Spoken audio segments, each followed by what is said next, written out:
배 대표님, 예. 마지막으로 11일 날 대장동 재판이 열렸어요. 그런데 이재명 대표가 뭐 법원을 우습게 알고 무단 불출석하고 지각하고 이런 게 뭐 한두 번도 아닙니다만은 11일 달도 아무런 그런 불출석 사유도 내지를 않고 그렇죠. 또 안 나와버렸다고 그러네요. 맞습니다. 그러니까 이제 이것도 일종의 지연이죠. 왜냐하면은 정확하게 이제 사실관계를 말씀드리면 유동규 같은 경우에는 이제 증인으로 참석을 해야 되는데 집안에 이제 장례식 때문에 상이 있었던 것 같아요. 참석을 못 한다라고 사전에 이제 이야기를 한 상태고 그렇다 사유서를 냈으니까. 그렇다 하더라도 얼마든지 이재명 대표는 재판에 와야 되는 겁니다. 반드시 재판에 와야 되는 거예요. 와야죠. 특별한 사유가 없지 않는 한. 근데 불출석 사유서도 제출하지 않고 그냥 무단으로 결석을 해놓고 참석을 하지 안 해놓고는 뭐라고 이야기하냐.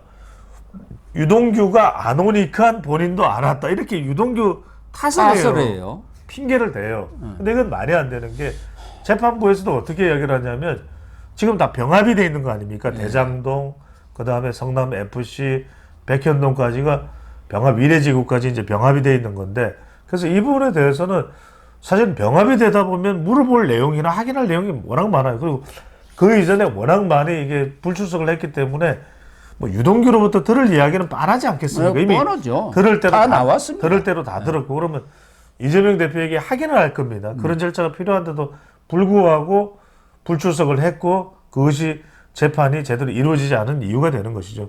상당히 지금 대법원에서도 계속 강조하고 있냐면 이런 재판 지연 행위에 대해서는 굉장히 민감해요. 실제로 아시겠습니다만 신진호 부장판사가 예전에 이 한번 불출석을 총선 때인가 유세 가야 되니까 나 참석 못합니다. 그러니까 동행명령장으로 그럼 구속할 거예요. 이러니까 네 나갈게요. 이렇게 되는 거 아니에요. 일반인 같은 거는 이런 행위를 할 수가 없는 거 아니겠습니까? 그럼요. 법원도 내 마음대로 할 수 있다. 사법부 쥐고 흔들겠다. 뭐 이런 취지가 있는 것 같고 또 하나 걱정이 되는 것은 이 김동연 부장판사 형사 합의 33부 아닙니까? 예. 여기서 대장동 재판뿐만 아니라 유증교사 재판도 지금 맡고 있고 11월 맞습니다. 25일 1심 선고를 앞두고 있어요.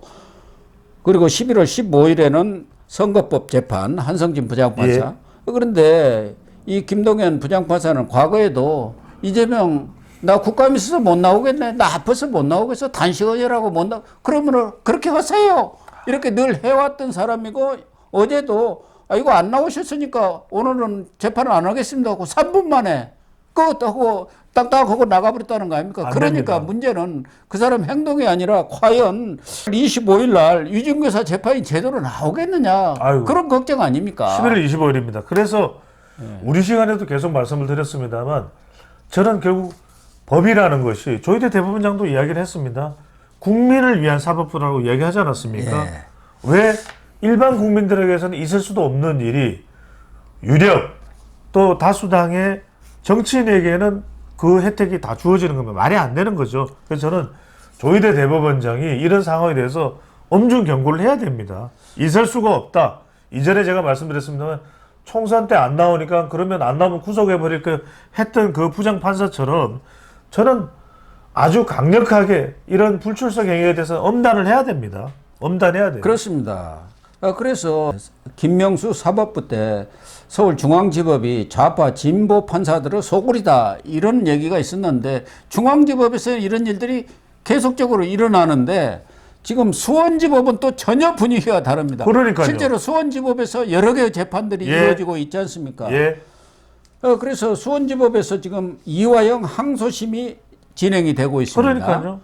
그런데 이화영 항소심 재판이 11일 날 있었는데 이번 17일 날 또 재판이 있지 않습니까? 김성태 그렇죠. 전 쌍방울그룹 회장 증인신문이 있는데 이 항소심 재판부의 문주영 부장판사가 형사 11부 재판장인데요. 서울 수원고법. 예. 1심에서는 지난 6월 7일에 쌍방울 대북송금 사건으로 이화영 전 경기도 평화부지사가 9년 6개월의 중형을 받았지 않습니까? 그런데 이게 6월이니까 6개월이 지나면은 이화영이가 구속기간 만료로 풀려나게 생겼어요. 그렇죠. 그러니까 그 6개월 내에 항소심이 이루어져야만이 이화영이가 구속 상태가 계속 진행이 되는 것 아니겠습니까? 그게 맞는 거죠. 네. 문주영 부장판사는 근데 사실은 이화영 재판도 1심은 1년 8개월 걸렸는데 6개월 내에 끝낸다는 생각인지 이번 24일 날 결심을 하겠다. 그럼요. 예. 변론이 종결되죠. 변론 종결을 하겠다. 그럼 올해 내에 항소심 선고가 나오는 거예요. 선고가 나오는 거죠. 그러니까 이게 1심 선고. 여러분들 이게 왜 중요하냐면 핵심은 이겁니다. 오래 걸릴 일 아니다. 예, 4개월 만에 다 종결을 하겠다는 거예요. 왜 그러냐면 항소심입니다. 항소심이기 때문에 수사는 이미 다 돼 있는 거예요. 예, 검찰에서. 예. 그러니까 재판부에서 1심 구형이 이 사실관계가 적합한지만 내용만 검찰 자료하고 검토하면 더 하는 겁니다. 여러분들. 예. 그다음에 대법원은 이 형이 맞느냐라는 그 법률을 검토하는 것이고 그러면 지금 2심은 시간 끌릴 일 아니다. 오래 걸릴 일 아니다. 이건 명쾌한 것이고. 두 번째, 그게 지금 조희대 대법원장이 강조하는 것이고 지금 구속돼 있을 때 12월까지 구속 아닙니까? 예. 그 상태에서 하는 거예요. 그래서 24일 날 변론이 종결되고 17일 날 김성태가 나와서 증언을 하면 이제는 올해 내에 이 판결이 나오는데 이게 핵심입니다. 근데 뭐냐면 이게 별건으로 기소가 돼 있는 이 피의자로 돼 있는 사람이 누구냐면 이재명 대표예요. 공범이 이재명 공범이 이재명 대표. 그러니까 무슨 말씀이냐면 공범이라기보다는 주범이죠. 주범. 그렇죠. 그러니까 이게 올해 내에 이제 이게 다 변론이 종결돼 버리고 2심이 나와 버리면 사실상 이재명 대표가 유죄예요. 유죄죠. 왜냐하면 이 쌍방울 대북 송금이 이거 이 9년 6개월 1심이 9년 6개월입니다, 여러분들. 그러면 이 행위들이 바로 쌍방울 대북 송금과 관련이 있다는 내용입니다. 예. 그러면 그 쌍방울 대북 송금과 이하영 전 평화부지사와 관련된 사람이 누구냐면 이재명 대표고 그러면 형이 확정돼 버려요. 그러면 별건 기소로 이것과 관련된 혐의에 바로 누굽니까? 아직까지는 이 건과 관련해서 이재명 대표 이 변론이 종결되거나 결심이 되거나 한 건 아닙니다만 이렇게 준비 기일 두 그랬죠. 번을 했기 때문에 이제 본격적인 심리에 들어갑니다. 그렇죠. 심리에 들어가는데 심리를 볼 것도 없이 다른 재판에서 이미 유죄야, 네. 유죄야 하고 판결이 내려진 거예요. 네. 그러면 이재명 대표는 말 그대로 빼박캔트 벗어날 길이 없습니다. 왜? 아니 이재명 대표와 공범으로 연결되어 있는 이화영이 유죄면 그 공범은 유죄죠, 당연히. 그러니까 신진우 부장판사도 이미 얘기를 했어요. 지난 준비 기일 때 이 동일한 사건이기 때문에 항소심 결과가 나오면 그 내용 중에서 특별히 다른 내용이 있다면 모르지만 그 내용을 인용해서 효율적으로 재판을 진행하겠다 이렇게 선언을 했거든요. 그 이야기는 바로 여러 가지 증인이라든가 또 사건 내용이라든가 이런 것들이 항소심에서 다뤄진 내용은 그렇습니다. 이재명 재판 1심에서는 다루지 않겠다. 그렇죠. 신속하게 재판을 그렇죠. 해버리겠다. 아니 그러니까 마무리 발언으로 제가 말씀드리면 뭐냐면 심지어는 좀 재판을 끌어볼 의도가 있는지 또는 아니면 검찰을 압박을 의도했는지 이화영을 적어도 구속이 돼 있는 사람을 국회로 불러냈잖아요. 예. 그러니까 조희대 대법원장이 뭐라 그랬습니까? 흔들리지 마라. 당당하게 해라. 기간 내에 해라. 우리는 국민의 사법부다. 그러니까 딱 지금 보십시오. 이 판사가 24일 변론 종결이야. 그러니까 지금 완전히 이화영 전 평화부지사는 멘붕 상태가 왔는데 이화영 멘붕이 중요한 게 지금 이재명 대표가 이재명이가 멘붕이에요. 날벼락을 지금 맞은 거예요. 날벼락이에요. 예. 이게 지금 자칫하다가는 제대로 변론 한번 못 해보고 유죄 판결 받겠다. 아니 지금 이런 생각이 든 생각해보십시오. 거죠. 1심에서 9년 6개월인데 2심에서 지금 4개월 만에 변론 종결 이야기 항소심에서 나오면 이거는 유죄예요.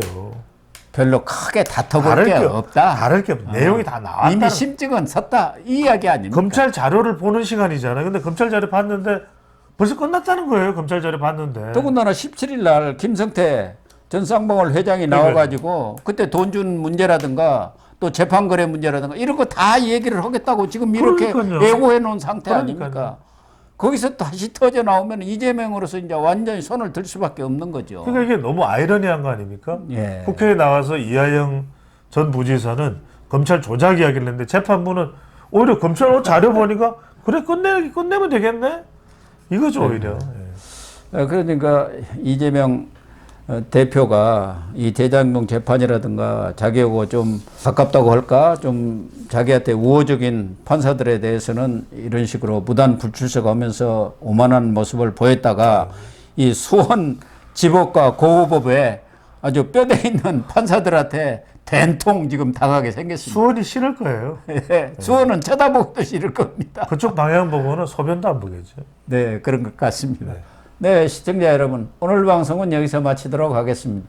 시청해 주셔서 감사합니다.